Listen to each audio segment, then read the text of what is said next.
ఆయన ఆ కొండ మీద నుండి దిగి వచ్చినప్పుడు బహుజన సమూహములు ఆయనను వెంబడించారు. ఇదిగో కుష్ఠిరోగి వచ్చి ఆయనకు మొక్కి, ప్రభువా, నీకిష్టమైతే నన్ను శుద్ధినిగా చేయగలవనెను. అందుకు ఆయన చెయ్యి చాపి వాణ్ణి ముట్టి, నాకిష్టమే, నువ్వు శుద్ధుడు కమ్మని చెప్పగా తక్షణమే వాని కుష్ఠి రోగము శుద్ధి ఆయను. చిన్న ప్రార్థన చేసి వాక్యంలోకి. పరమ తండ్రి, బలహీనుడిని ఆయన నిలబెట్టుకున్నావు, మీకు స్తోత్రాలు. నన్ను వాడుకో ప్రభువా, నీ ఆత్మ నడిపింపవుతంట. ఇక్కడున్న బిడ్డలతోనూ ఈ శబ్దాంతరం ద్వారా ఎంతమంది అయితే వింటున్నారో వారితోనూ మీరు మాట్లాడండి. ఈ విలువైన మాటలు ఎవరు నాయన పెడచోని పెట్టకుండా కృప చూపించమని మహిమ మీకు చెల్లిస్తే ప్రార్థన అడుగుతున్నాను తండ్రి. ఆమేన్. ఒక కుష్ఠరోగి యేసు ప్రభు దగ్గరకు వచ్చి యేసు ప్రభువుకు మొక్కి యేసు ప్రభువుతో ఏమన్నారంటే, ప్రభువా, నీకిష్టమైతే నన్ను శుద్ధినిగా చేయగలవు అని యేసు ప్రభువుతో మాట్లాడుతున్నారు. కుష్ఠరోగి వచ్చి నన్ను శుద్ధినిగా చెయ్యండి అని యేసు ప్రభువుని అడిగితే చెయ్యడా? చేస్తాడు. ఈ కుష్ఠరోగి నయమవడానికి ముందే ఎంతో మంది బాగోలేని వారు యేసు ప్రభు దగ్గరికి వచ్చి యేసు ప్రభు సహాయాన్ని కోరినప్పుడు యేసు ప్రభు వారందరికీ సహాయము చేశాడు. యేసు ప్రభు పర్మిషన్ లేకుండా రక్తస్రావ రోగంతో బాధపడుతున్న ఒక స్త్రీ ఆయన వస్త్రపు చెంగు ముట్టుకుంటే చాలు నేను ఆరోగ్యం పొందుతానని నమ్మి వస్త్రపు చెంగు ముట్టుకుంటే ఆరోగ్యం వచ్చేసింది. యేసు ప్రభువులో నుండి ప్రభావం వెళ్ళి ఆమెను స్వస్థపరిచింది. అక్కడ రక్తధార కట్టెను ఆగిపోయిందంట. కానీ ఇక్కడ ఈ కుష్ఠరోగి వచ్చి ఏమడుగుతున్నాడు తెలుసా? నన్ను శుద్ధినిగా చెయ్యండి, నాకున్న కుష్ఠరోగం తీయనని అడగట్లేదు. ప్రభువా, నీకిష్టమైతే నాకు ఈ కుష్ఠరోగం నుండి విడుదల ఇవ్వండి అన్నారు. ఎందుకు ఆ మాట అన్నాడు ఆయన? నాకు ఆరోగ్యం ఇవ్వండి అని అడగొచ్చు, కానీ అలాగ అడగకుండా నీకిష్టమైతే నాకు ఈ కుష్ఠరోగం నుండి విడుదలమని ఎందుకు అడిగాడంటే, ఆయనకొచ్చిన కుష్ఠరోగం వలన ఆయన్ని ఎవరు ఇష్టపడలేదు. ఎందుకంటే కుష్ఠి రోగం అనేది ఆ కాలానికి సంబంధించి చెప్పాలనుకుంటే శపించబడిన వారికి వచ్చేటటువంటి ఒక రోగం, పాపం చేయడం వల్ల సంక్రమించే ఒక రోగం. దేవుడు కోపగించుకుంటే ఒక వ్యక్తికి వచ్చే రోగం కుష్ఠరోగం. అందుకని మనుషులందరూ ఆ వ్యక్తిని ఎడమగా పెట్టేవారు. రెండో కారణం ఏంటంటే కుష్ఠి రోగం వచ్చేటటువంటి వ్యక్తికి కండరాలవి క్షీణించిపోతాయి, తలది ఊడిపోద్ది, కనుబొమ్మలవి రాలిపోతాయి, ఇక వెంట్రుకలే ఉండవు, చూడటానికి చాలా ఇబ్బందికరంగా వికారంగా ఉంటాడు మనిషి. అందుకని యేసుప్రభువు అంటున్నారు, అయ్యా, నీకు నేను ఇష్టమైతే నన్ను శుద్ధినిగా చేయండి. ఊరు వెలుపల ఆ వ్యక్తిని పెట్టేశారు, ఊరిలోకి రావటానికి లేదు. భార్య, పిల్లలు, కుటుంబం, ఎంతమంది బంధువర్గం ఉన్నా వారెప్పుడో కుదిరినప్పుడు ఒక ఆహారం ఏదో బండమే పెట్టేస్తారు. ఈ వ్యక్తి వెళ్ళి అక్కడికి వెళ్ళి ఆహారం ఎత్తుక్కొని తినడమే. కుటుంబంతో కలిసి భోజనం చేసే అవకాశం లేదు, కుటుంబంతో కలిసి ఆనందించి వేరే ప్లేస్కి వెళ్ళే అవకాశం లేదు, కుటుంబంతో గంట సేపు కాలక్షేపం చేద్దామంటే అవకాశం లేదు. ఎందుకంటే ఎవ్వరూ ఈయనని ఇష్టపడలేనటువంటి ఒక రోగంతో ఈ వ్యక్తి బాధపడుతున్నాడు. అలా ఎవ్వరూ ఇష్టపడలేని ఒక రోగంతో ఈయన బాధపడుతూ ఉండగా యేసు ప్రభు ఈయనకి తారసపడ్డాడు. మన జీవితంలో ఒక 100 మందిలో ఒక 10 మంది మనల్ని ఇష్టపడలేదు అనుకోండి, మనకి పెద్ద ఏమనిపించదు. 100 మంది ఇష్టపడకపోతే ఎక్కడికి వెళ్ళినా ప్రతి ఒక్కరు అని మూతి తిప్పుకొని పోతుంటే మనసు ఎంత నలిగిపోద్దండి. నేను ఎవరికి ఎందుకు నచ్చట్లేదు, నేను ఎందుకు ఎవరు నన్ను ఇష్టపడలేదు అని ఒక రకమైన వేదన వచ్చేస్తుంది. ఆ వ్యక్తి జీవితంలో తీరని సమస్య ఏంటంటే ఎవరు ఆ వ్యక్తిని ఇష్టపడకపోవటం, ఎవరు ఆ వ్యక్తితో ఉండాలనుకోకపోవటం, ఎవరు ఆ వ్యక్తితో స్నేహం చేయకపోవటం, ఎవరు ఆ వ్యక్తిని తన ఇంటికి పిలవకపోవటం, ఎవరు ఆ వ్యక్తితో కొంతసేపు కలిసి మాట్లాడలేకపోవటం. పుట్టినకా నుంచి అదే పరిస్థితి అనుకోండి, అలవాటు అయిపోను. మధ్యలో వచ్చింది ఆయనకు రోగం. అంతకుముందు కుటుంబంతో ఉన్నాడు, అంతకుముందు ఫ్రెండ్స్తో ఉన్నాడు, అంతకుముందు తన బంధువులతో తిరిగాడు, నచ్చిన చోటికి వెళ్ళాడు, నచ్చింది తిన్నాడు. కానీ ఇప్పుడు ఈ రోగం వచ్చిన తర్వాత అందరూ ఒక మూలకు ఆయన్ని పెట్టేగానే ఆయనకు పట్టరాని దుఃఖం వచ్చేసిందండి. ఎవరు ఇష్టపడకపోయేసరికి ఏం చెయ్యాలో అర్థం కానటువంటి పరిస్థితిలోకి ఆ కుష్ఠరోగి వెళ్ళిపోయాడు. అందుకని యేసుప్రభు దగ్గరికి వచ్చి, అందరూ ఇష్టపడలేదు కదా, ఈయనైనా ఇష్టపడతాడేమో అనుకొని, అయ్యా నేనంటే నీకు ఇష్టం ఉంటే నన్ను ఈ కుష్ఠరోగం నుంచి విడిపించు అని యేసుప్రభుని బ్రతిమలాడుకుంటున్నాడు. బ్రతిమలాడుకుంటే యేసుప్రభు చెప్పిన మాట చూద్దాం అక్కడ 3వ వచనం. అందుకు ఆయన చెయ్యి చాపి వాణ్ణి ముట్టి, నాకిష్టమే నువ్వు శుద్ధుడు కమ్మని చెప్పాడు. దేవునికి స్తోత్రం కలుగును గాక. కుటుంబం వెలివేసిన ఒక వ్యక్తి, స్నేహితులు దూరం అయిపోయినటువంటి ఒక వ్యక్తి, మంచి ఆహారం అందుబాటులో లేనటువంటి ఒక వ్యక్తి, ఏ వస్తువులకి నోచుకోలేని ఒక వ్యక్తి, సమాజం దూరంగా పెట్టేసిన ఒక వ్యక్తి, ఎవరి ఇష్టానికి ఎవరి యొక్క ఆనందంలోనూ పాలు పంపులు పొందటానికి ఏమాత్రం అవకాశం కల్పించబడలేనటువంటి స్థితిలో ఉన్న ఒక వ్యక్తిని అందరూ ఇష్టపడలేని స్థితిలో ఉండగా యేసు ప్రభు ఇష్టపడ్డారు. మా నాన్నగారి పేరు అప్పల రాము. మాది విజయనగరం దగ్గర గంట్యాడ మండలం గొడియాడ అనే ఒక పల్లెటూరు. మా నాన్నగారు సరిగా చదువుకోలేదు. ఆ పల్లెటూరు అయిన కారణానో లేదంటే ఆ ఫ్రెండ్స్ కారణానో తెలియదు, కానీ వ్యసనాలకి అలవాటు పడ్డాడు మా నాన్నగారు. త్రాగుడు, జోదం, వ్యసనాలు, వ్యభిచారం, ఇలా ఒకటి కాదు అన్ని రకాలైనటువంటి దురలవాట్లకి మా నాన్నగారు బానిస అయిపోయారు. ఎవరైనా ఒక చిన్న ఫంక్షన్ ఎట్టున్నారు అనుకోండి, ఇల్లు గొడవ పెట్టడం అక్కడ. అలా మా నాన్నగారు ఒక చెయ్యర కొడేశారు.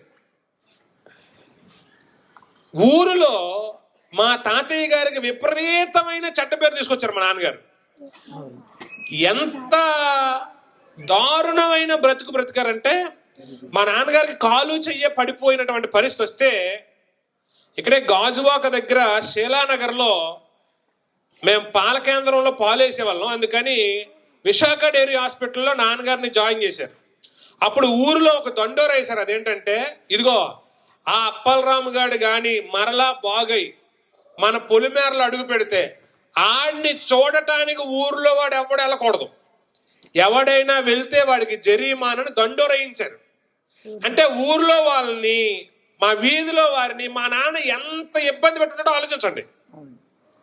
ఎంత ప్రాణం విసిగించుంటే ఊర్లో వాళ్ళందరూ బాగోలేక వచ్చినోడిని ఎవరైనా చూడండి అంటారు, ఒక పండో కాయో పట్టుకెళ్ళండి, ఒక 100-200 ఇచ్చి సాయం చేయండి అంటారు, కానీ ఆడి ముఖమే చూడొద్దని అంటున్నారంటే ఎంత అసహ్యకరమైన స్థితిలోకి వెళ్ళిపోయాడు మా నాన్న.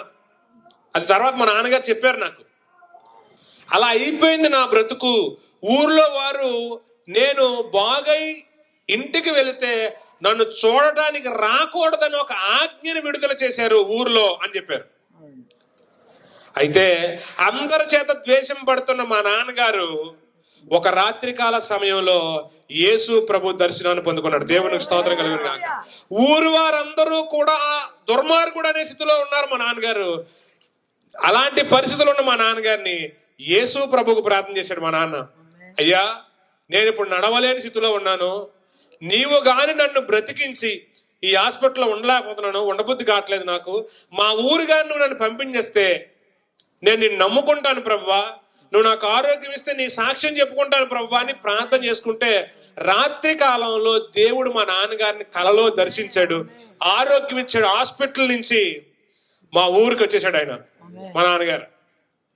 ఊరందరి చేత ద్వేషింపబడుతున్న స్థితిలో ఉన్నటువంటి ఆయన్ని యేసు ప్రభు ప్రేమించాడు. హల్లెలూయా. ఏ కారణం చేతనైనా నీ కుటుంబం నిన్ను పక్కన పెట్టేసిందా? ఏ కారణం చేతనైనా నీ స్నేహితులు నిన్ను చేదరించుకుంటున్నారా? ఏ కారణం చేతనైనా వీడు మంచోడు కాదని నిన్ను అందరూ అంటున్నారా? నిన్ను నీ ఊరు వారే ప్రేమించట్లేదా? లేదా నీ నిన్ను కన్నవారే ఈడు మా కడుపున చెడబుట్టాడని నిన్ను దూషిస్తా నిన్ను బయటికి పొమ్మన్నారా? నీ పరిస్థితి ఎవ్వరికి నచ్చలేని స్థితిలో ఉందా? నీకు కూడా నీ పరిస్థితి నచ్చక ఏం బ్రతుకు ఈ బ్రతుకు, ఎవరి చేత ఎవరి ప్రేమకు నేను నోచుకోలేకపోతున్నాను, ఎవరి చేత ఒక ప్రేమగా రెండు మాటలు మాట్లాడించుకోలేకపోతున్నానని వికారమైనటువంటి జీవితంలో నువ్వు ఉన్నావా? ఈ రోజు రాత్రి నీకు ఒక శుభవార్త. నిన్ను ప్రేమించే ఒక వ్యక్తి ఉన్నాడు, నిన్ను ఇష్టపడే ఒక వ్యక్తి ఉన్నాడు. నీకు ఆ ప్రతికూలకరమైన పరిస్థితిలో నుంచి విడిపించి నిన్ను ఆదరించడానికి ఒక వ్యక్తి సిద్ధంగా ఉన్నాడు. నిన్ను అందరూ వదిలేసిన, నిన్నందరూ చేదరించిన, నిన్ను ఎవరు ఇష్టపడలేని పరిస్థితిలో నువ్వు ఉన్నా నిన్ను ఇష్టపడే ఒక వ్యక్తి ఉన్నాడు. ఆయన పేరు యేసుక్రీస్తు. ఈ కుష్టి రోగి యేసు ప్రభు దగ్గరికి వచ్చి, అయ్యా నాకు ఆరోగ్యం ఇవ్వండి అని కాకుండా నీకిష్టమైతే నన్ను శుద్ధినిగా చేయగలవు అన్నప్పుడు యేసుడు అంటున్నమాట, నాకిష్టమే. వాడిని ముట్టుకున్నారటండి. ఆ కురుపుల్లో నుండి చీమి రక్తం కారుతుంటే ఎవరు ముట్టుకుంటారు? ఎవరు ముట్టుకుంటారు? నేను నల్లజర్ల ప్రాంతానికి వాక్యం చెప్పడానికి వెళ్ళాను ఒక 6-7 years బ్యాక్. వెళ్తే ట్రైన్లో అడుక్కున్న వాళ్ళు వస్తారు కదండి. ఒక ఆయన కాళ్ళకు వైట్ కట్టు కట్టుకొని చంకలో కర్ర పెట్టుకొని కుంటుకుంటూ వస్తున్నాడు. భోగిలో ఉన్నాము, మా పక్కన ఎదురుగా సీట్లలో 3 ఆడవాళ్ళు కూర్చున్నారు. ఒక ఆవిడ అంటుంది. అడుక్కున్నాడేమి షర్ట్ పెట్టేసి నీట్ ఉన్నాడు కదా, పాప కొంచెం గలీజ్గానే ఉన్నాడు. చేదరించుకుంటుంటే ఆ కర్ర పట్టుకున్నాడు, కర్రలు విసిరేసి సీరియస్గా ఆమె మీద ఏమన్నాడు తెలుసా? నేనేమి దిక్కులేనోడిని కాదు, నా కడుపును పుట్టినోళ్ళను బయటికి తోసేస్తే ఈ పరిస్థితికి వచ్చింది నా బ్రతుకు. నాకు సొంతిల్లు లేనోడిని కాదు, నేను అంత చేదరించేసుకుంటున్నావేంటమ్మా? రేపు నీకు ఎలాంటి పరిస్థితి వస్తే నిన్ను ఎవరైనా చేదరించుకుంటే నీకు తెలుస్తుంది ఆ బాధ ఏంటో అన్నాడు ఆయన. నాకు ఒక్కసారే జనరల్గా ఆ లేములు ఉన్నాడు అలా మాట్లాడు కదా, నేను షాక్ అయిపోయాను. నాతో ఉన్న డబ్బులు కొంచెం ఇచ్చాను, ఆవిడ చేదరించుకుంది. మంచి చీర కట్టుకుని వెళ్తుంది, ముట్టుకుంటే ఎక్కడ మాసిపోద్దు అనుకుందేమో, స్మెల్ వద్దు అనుకుందేమో, అక్కడ అన్నది. ఈయన కోప్పడిపోయాడు. నిన్ను ఎవరు దగ్గరికి చేర్చుకోవట్లేదా? నీ సొంత వారే నిన్ను దూరం పెట్టేశారా? ఏం పర్వాలేదు, నీ జీవితం అలాగే ఉంటదని అనుకోకు. నిన్ను ప్రేమించే ఒక వ్యక్తి, నిన్ను ఇష్టపడే ఒక వ్యక్తి ఉన్నారు. ఈ రాత్రి ఆయన పేరు నేను ప్రకటిస్తున్నాను, యేసుక్రీస్తు. దేవునికి స్తోత్రం కలుగును గాక. ఆయనతో నువ్వు మాట్లాడగలిగితే, యేసయ్యా నేను కుటుంబానికి బరువయ్యాను, నన్ను కన్నవారికి నేను బరువయ్యాను, నా తోబుట్టువులకు బరువయ్యాను, నా భార్యకి నేను బరువయ్యాను, నన్ను ఇష్టపడలేదు ఎవరు. నువ్వు నన్ను ప్రేమిస్తున్నావా? నిజంగా నేనంటే నీకు ఇష్టమా ప్రభువా? నాతో మాట్లాడని నువ్వు అడిగితే, నువ్వు అడిగిన ఈ రాత్రే ప్రభు నిన్ను దర్శించడానికి ఇష్టపడుతున్నాడు. కుష్టి రోగి నీకు ఇష్టమైతే నన్ను శుద్ధినిగా చెయ్యగలవన్నప్పుడు 2 రోజుల తర్వాత రా అప్పుడు చెప్తానని చెప్పలేదు ఆయన. వెంటనే ఆయన్ని ముట్టి నాకు ఇష్టమే, నువ్వు శుద్ధుడు కా అని చెప్పాడు. కనుక ఎవరి చేత చేదరించబడుతున్నా, ఎవరి చేత నిందలేయించబడుతూ ఇబ్బంది పడుతున్నా బాధపడొద్దు. నన్ను ఎవరు అర్థం చేసుకోవట్లేదు, నా బ్రతుకు ఎందుకు ఇలాగైపోయిందని నువ్వు చేదరించుకోక, ఇబ్బంది పడక. పిల్లలకని వారి ఆలన పాలన చూసి వారిని పెంచుతా వారిని ఒక ప్రయోజనకరమైన స్థితిలోకి తీసుకొచ్చిన తర్వాత మనం కన్న పిల్లలే మనల్ని నడి రోడ్డు మీద ఎట్టేసే పరిస్థితి సమాజంలో చూస్తా ఉన్నాం. మనం పట్టించుకోలేనటువంటి పిల్లలు ఎంతో మంది ఉన్నారు తల్లిదండ్రులని. పోనీ ఆ పరిస్థితి ఏమైనా బాగోలేక అంటే కాదు, సొంత ఇల్లు ఇచ్చారు తల్లిదండ్రులు, మంచి పెళ్లిళ్ళు చేశారు, ఆస్తిని సమకూర్చారు, కానీ వాళ్ళ తల్లిదండ్రులు ఆ పిల్లలకు బరువైపోయారు. కారణాలు ఏమైనా సరే. అలా నీ పిల్లల చేత గెంటి వేయబడిన పరిస్థితిలో ఉన్నావా? ఇదిగో నిన్ను ఇష్టపడే ఒక వ్యక్తి ఉన్నాడు. నీకున్నటువంటి ఆ భయంకరమైన ప్రతికూలమైన పరిస్థితి నుంచి విడిపించి రక్షించడానికి సమర్థుడైన దేవుడు యేసుక్రీస్తు. కుష్టి రోగం కలిగిన వాడిని నాకు ఇష్టమే శుద్ధుడు కమ్మనగా ఏమయ్యాడు ఆయన? శుద్ధుడయ్యాడు. ఇప్పుడు శుద్ధుడయ్యాడంటే ఎక్కడికి వెళ్ళగలడు? ఊర్లోకి వెళ్ళగలడు, మరలా ఇంటికి వెళ్ళగలడు, మరలా తన ఫ్రెండ్స్తో ఉండగలడు, మరలా తన కుటుంబంతో ఉండగలడు, మరలా తన పూర్వ వైభవాన్ని ఆ వ్యక్తి పొందుకోగలడు. నీ గతంలో ఎంత సుఖశాంతులతో బ్రతికావో, ఎంత ఆనందంగా బ్రతికావో, ఆ పరిస్థితి నీకు ఇప్పుడు కానీ లేకపోతే ఇదే నీ జీవితాంతం ఇదే బ్రతుకుతానని మాత్రం అనుకోకు. నువ్వు యేసయ్యని అడగగలిగితే, ప్రభువా ఆ రోజు ఆ కుష్ఠిరేద కలిగిన వాడి పరిస్థితిని మార్చావు కదా, నిన్ను అడిగితే ఈరోజు నేను అడుగుతున్నాను, నా కుటుంబం చేత నేను వెలివేయబడుతున్నాను, ఇదిగో నా బంధువుల చేత నేను వెలివేయబడుతున్నాను, నా స్నేహితుల చేత నేను వెలివేయబడుతున్నాను, నన్ను ఆదరించేవారు లేరు, నా యోగక్షేమాలు చూసేవారు లేరు, తిన్నావా అని అడిగేవారు లేరు ప్రభువా, నా పరిస్థితి ఇలా ఉంది. చెప్పుకోవడానికి సంతబోళ్ళు ఉంది ఊరోళ్ళు, చెప్పుకోవడానికి కుటుంబం పెద్దదే, యోగక్షేమాలు చూసేవారు లేరు ప్రభువా, మాతో మాట్లాడేవారు లేరు ప్రభువా, మా ఎడల దయ చూపవా అని నువ్వు అడిగితే, దయ చూపగలిగే దేవుడు అనేక మందికి దయ చూపించి వారి స్థితిగతులన్నిటినీ ఉన్నతమైన స్థితిగతులకు తీసుకెళ్లిన దేవుడు యేసు ప్రభు. నీవు ఆయన శరణుజొచ్చిన ఎడల ఆయన నీ మీద ఇష్టం కలిగి ఉన్నాడనే విషయాన్ని గ్రహించి నీ పరిస్థితిని మార్చగలడని నమ్మితే ప్రభు అద్భుతం చేస్తాడు. హల్లెలూయా, హల్లెలూయా. నిన్ను ఎవరు వదిలేసినా సరే, ఎవరు చేదరించుకున్నా సరే, ఎవరు నీతో సరిగా ఉండకపోయినా సరే, ఆ మనుషులు చూపించలేని ఆ ప్రేమను బట్టి కృంగిపోవద్దు.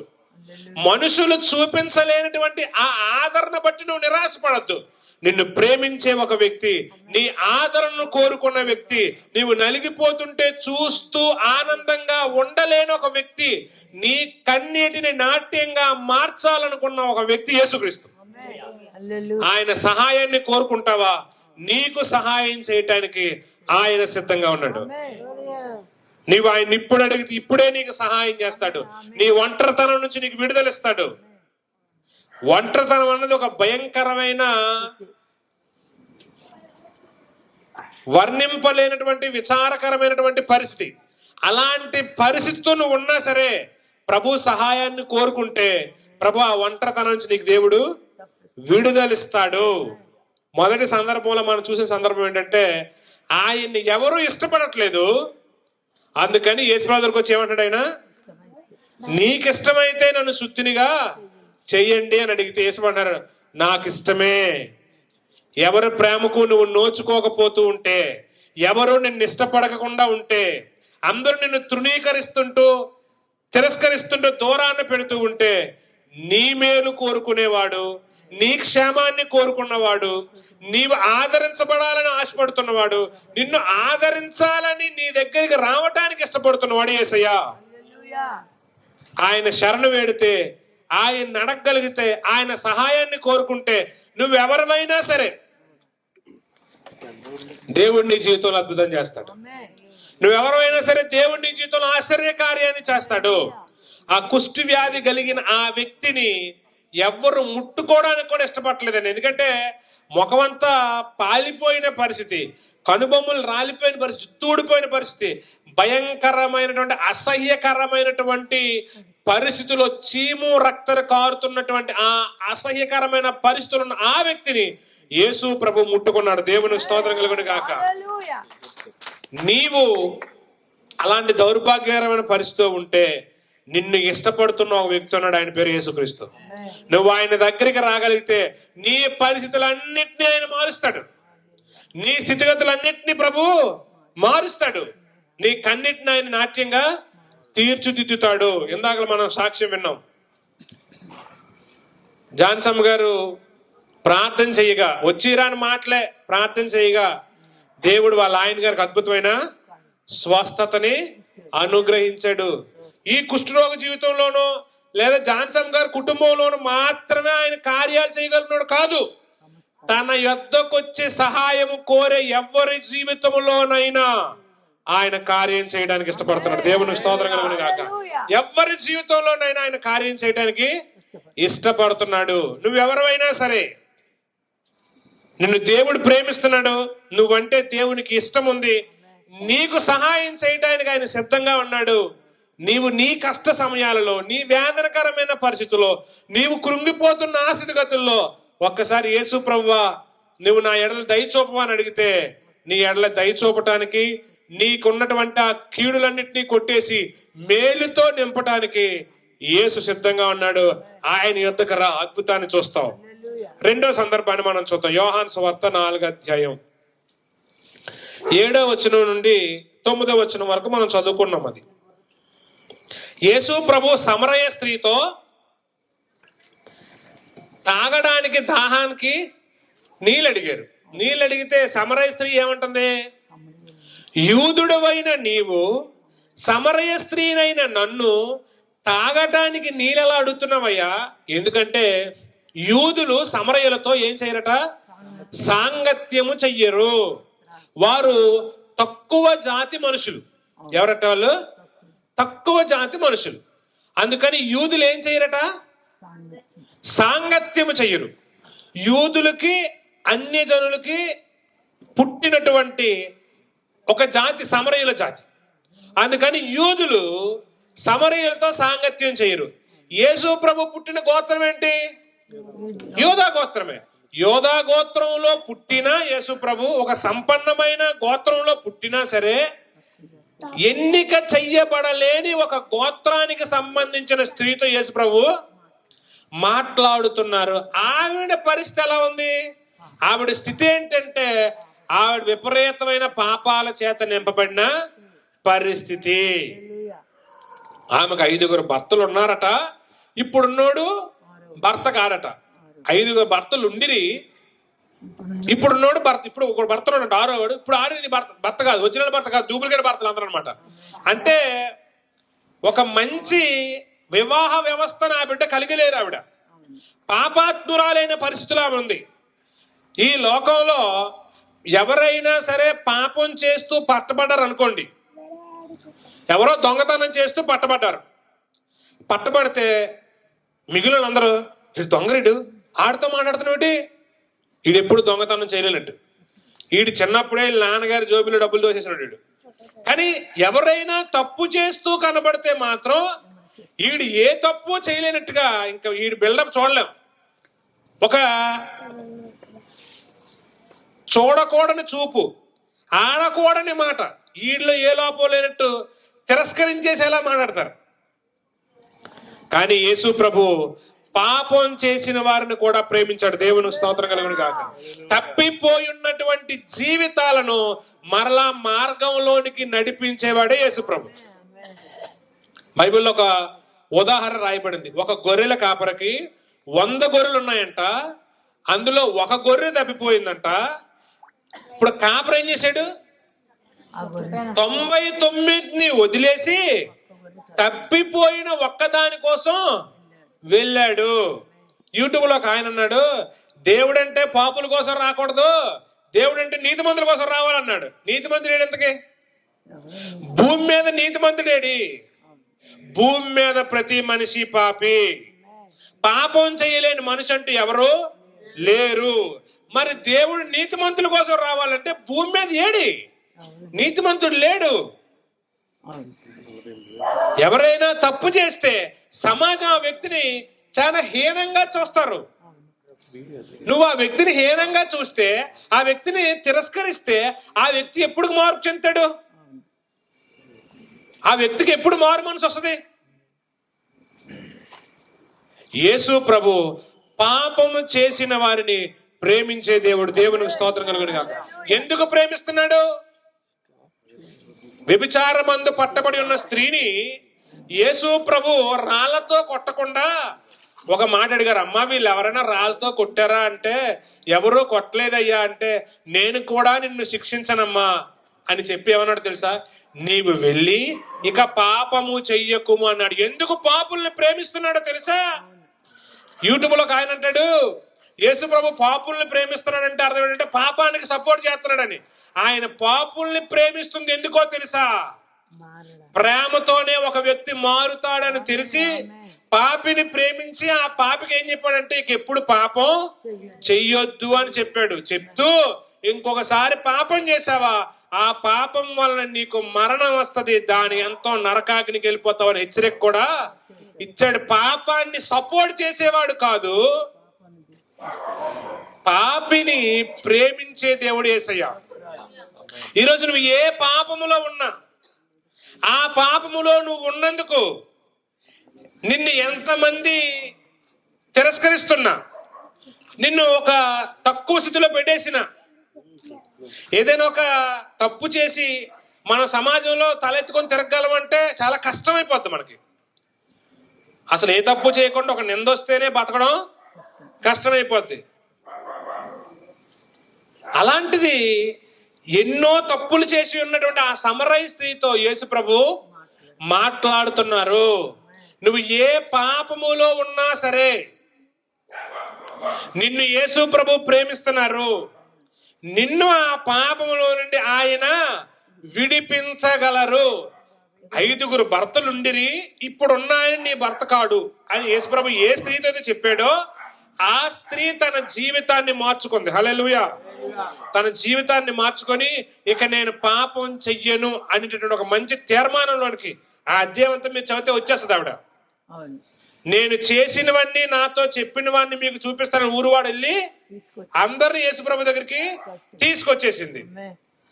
నువ్వు ఏ పాపములో ఉన్నా సరే, నీవు చేసిన ఆ పాపం వలన నిన్ను నలుగురు చక్కు చూపు చూస్తున్నారేమో, ఈ న్యాయస్థానాలు ఒకవేళ నిన్ను దోషి అని ముద్రించి కఠిన శిక్షలు విధించాలని నాకు తెలియదు, కానీ నీవు ఏ పాపములో ఉన్నా నిన్ను ప్రేమిస్తున్న ఒక వ్యక్తి ఉన్నాడు. నిన్ను ఎందుకు నీవు పాపములో ఉండగా కూడా ప్రేమిస్తున్నాడో తెలుసా? ఆయన నీ పాపముల కోసం ఈ లోకానికి వచ్చి చనిపోయాడు. ఆయన రక్తం ద్వారా నీ పాపానికి క్షమాపణ ఉన్నది. నీవు ఆయన రక్తంలో కడగబడి నీ పాపానికి క్షమాపణ సంపాదించుకుంటే నీ మరణం అనంతరం నువ్వు పరలోకం వెళ్ళగలుగుతావు. అందుకొరకు యేసయ్య నిన్ను ప్రేమిస్తున్నాడు. నువ్వు ఇంకో తప్పు చేస్తావని కాదు, ఇంకో పాపం చెయ్యండి అని ఎంకరేజ్మెంట్ కాదు ఆయన పాపిని ప్రేమించడం అంటే.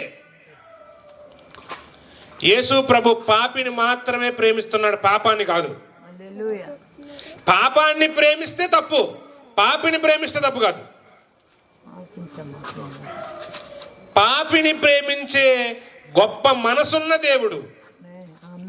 నేను దుష్టుల్ని శిక్షిస్తాను, తప్పు చేసినందరినీ చంపేస్తాను అనేటటువంటి స్వభావం కలిగిన దేవుడు కాదు యేసు ప్రభు. ఏ పాపములోను ఉండిపోయినా, ఎఫెసీయులకు రాసిన పత్రికలో ఉంటుంది 2:1 మీరు మీ అపరాధముల చేతను పాపముల చేతను చచ్చిన వారై ఉండగా ఆయన క్రీస్తుతో కూడా మిమ్మల్ని బ్రతికించెను. నీవు ఆ పాపములో ఉండటం ఆయనకి ఇష్టం లేదు. ఎందుకంటే నీవు చేసిన ఆ పాపాలు నిన్నెక్కడ తీసుకెళ్తాయో తెలుసా? ఆరని అగ్నిలోనికి తీసుకొని వెళ్తాయి. ఆ నరకాగ్ని గుండానికి నువ్వు వెళ్ళకూడదని, ఆ అగ్ని గుండానికి వెళ్ళి నీ ఆత్మ యుగయుగాలు కాలకుండా ఉండాలని నిన్ను ప్రేమిస్తూ చెప్తున్న మాట ఏంటంటే, నువ్వే పాపంలో ఉన్నా నేను నిన్ను ప్రేమిస్తాను, నీ పాపంలో నుండి నేను నిన్ను విడిపిస్తాను. ఈ విషయం ఎవరికి అర్థమవక యేసు ప్రభు వారిది పాపి పాపి అని చెప్పి ఒక మతం అనుకుంటున్నారు. కాదండి, యేసు ప్రభు పాపులను ప్రేమించే మంచి దేవుడు. నువ్వేదైనా తప్పు చేసి పాపం చేస్తే నేను సమాజం దూరం పెట్టేస్తుంది. ఆడితో మాట్లాడకరా, ఆడితో తిరక్కరా అని అంటారు.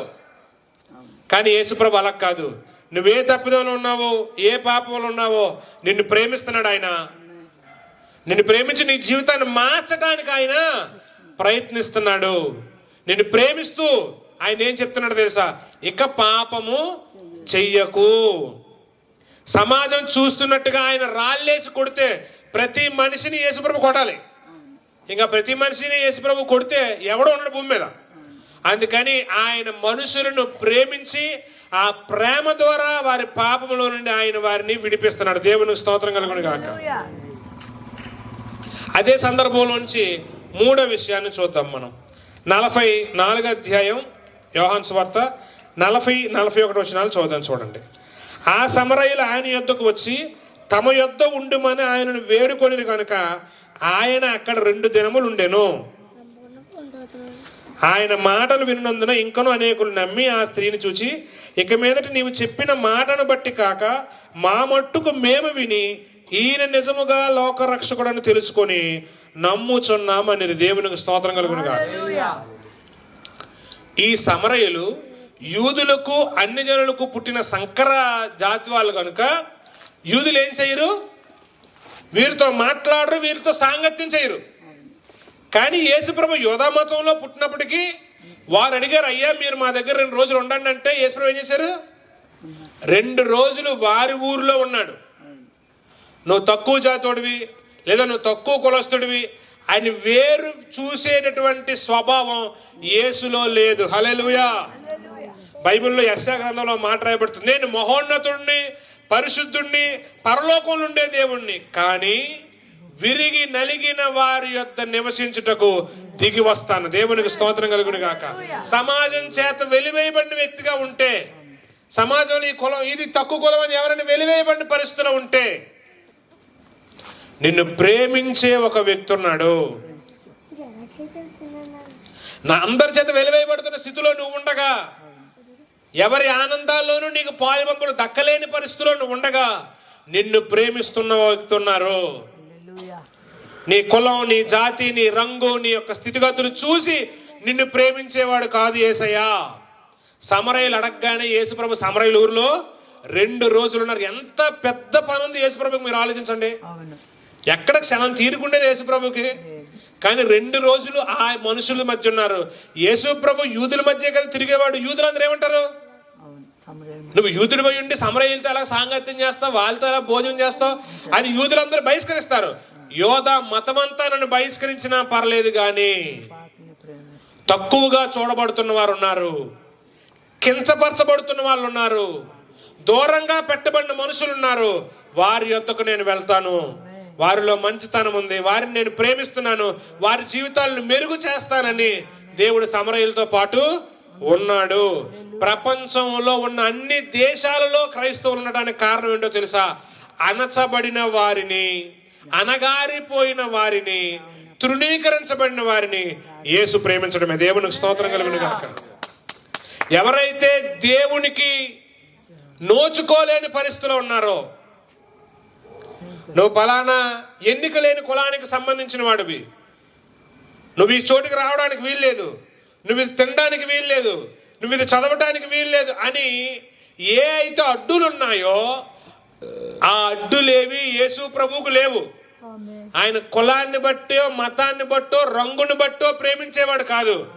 అయ్యా మీరు మాతో పాటు ఉండండి అని అడిగితే ఉండిపోయే మంచి మనసున్న దేవుడు. హల్లెలూయా. అందరూ ఇష్టపడలేని ఒక కుష్ఠరోగిని యేసు ప్రభు ఇష్టపడ్డాడు. ఒక పాపిని సమాజం ఎప్పుడు దూరాన్ని పెడతది, కానీ యేసు ప్రభు ప్రేమించాడు. ఒక తక్కువ జాతి మనుషుల్ని అందరూ దూరాన్ని పెట్టారు, కానీ యేసు ప్రభు ఆ తక్కువ జాతి మనుషుల దగ్గరికి వెళ్ళి 2 రోజులు నివాసం చేశాడు. నీ కులం తక్కువది అని చెప్పేవాడు కాదు యేసు ప్రభు. నువ్వు ఏ కులస్తుడివైనా పర్వాలేదు, నేను నిన్ను ప్రేమిస్తున్నాను, నీ జీవితాన్ని బాగు చేస్తాను, నీ పరిస్థితులన్నీ మెరుగుపరుస్తానని చెప్పేవాడు యేసు ప్రభు. ఇన్ని మంచి లక్షణాలు కలిగి ఉన్న దేవుణ్ణి మనం తండ్రిగా కలిగి ఉండటం మన ధన్యత. హల్లెలూయా. ఈ ధన్యత ఈ ప్రాంతవాసులందరికీ ప్రభు అనుగ్రహించును గాక. ఎవరి ఇష్టాలకి, ఎవరి సంతోషాలకి నోచుకోలేని ఒక కుష్ఠరోగి, ఓ దూరానమైనటువంటి బ్రతుకుతున్న కుష్ఠరోగిని యేసు ప్రభు ఇష్టపడ్డారు. నువ్వు పాపివై ఉంటే, ఎవరు నిన్ను ఇష్టపడకపోతే, నిన్ను ఇష్టపడేవారు ఒకరున్నారు, ఆయన యేసు ప్రభు. నీవు ఆయన యొద్దకు రాగలిగితే, ప్రభువా నాలాంటి దుర్మార్గుడిని కూడా నువ్వు ఇష్టపడుతున్నావా అంటే, అవును నేను నిన్ను ఇష్టపడుతున్నానని చెప్పేవాడు యేసు ప్రభు. మీరు ఎవరి ఎడలైనా తప్పిదం చేసి నన్ను క్షమించండి అని అడగండి, అది కుదరదు, క్షమించం మేము అని అంటారు. నువ్వు ఎంత పాపం చేసిన వ్యక్తివైనా సరే యేసు ప్రభువుని క్షమించమని అడిగితే ఆయన, బైబిల్ ఉంటుంది 84 కీర్తనలో, క్షమించటకు సిద్ధ మనసు కలిగిన దేవుడు. హల్లెలూయా. సో అంటి మంచి దేవుణ్ణి మీరు కూడా మీ హృదయంలోకి ఆహ్వానించుకోండి.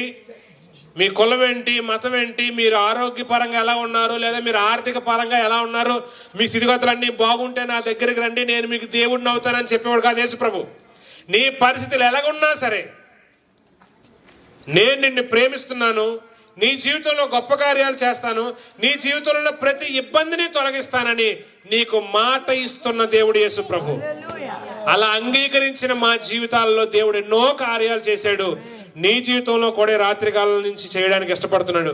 నీవు యేసుని దేవునిగా స్వీకరిస్తే. కళ్ళు మూసుకో.